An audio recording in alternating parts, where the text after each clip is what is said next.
Good morning. This is David from Trader Dales, and this is the trade example of the week.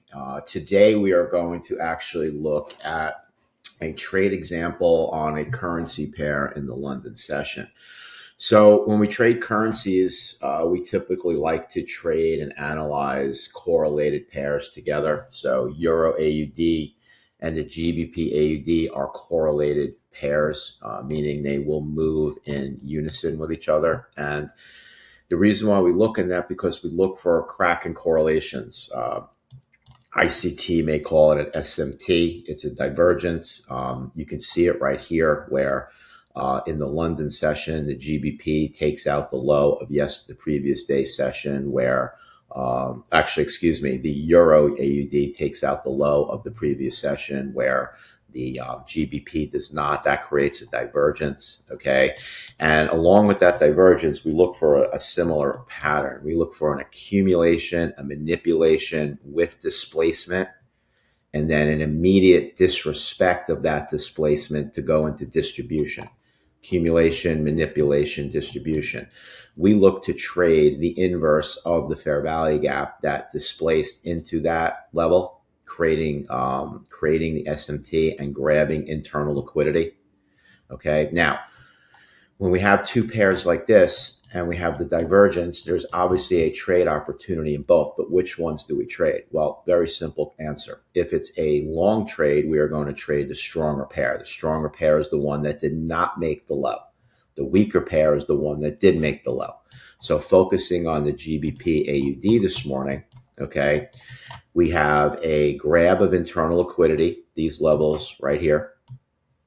Okay, we have an accumulation setup, a manipulation, a displacement, which means a fair value gap into that level, creating that low, creating the SMT with the correlated pair, in this case, the Euro versus the AUD. But to validate the trade, we need this fair value gap to be disrespected, creating an inverse fair value gap.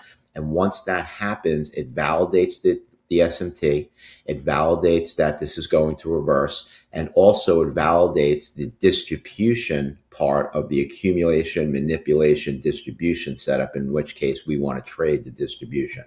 So this trade would look very simple like this. When price closes above the inverse fair value gap, you can either take it right on the close or you can wait for a little bit of a pullback. Okay, so let's say you waited for a little bit of a pullback. The stops on these are going to go just below that fair value gap that was inversed. And then we're going to target liquidity levels that we anticipate to be valid, which here would be the Asia highs right here. Okay.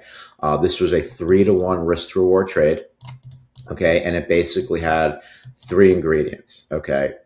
Tapping into a higher time frame fair value gap, creating a divergence SMT with a correlated pair, and having an accumulation, manipulation, distribution setup on a shorter time frame into that level, which constitutes an accumulation, a manipulation with displacement, creating a fair value gap, and then an immediate disrespect of that fair value gap to the upside, okay, leading to the fact that this was just a manipulation move.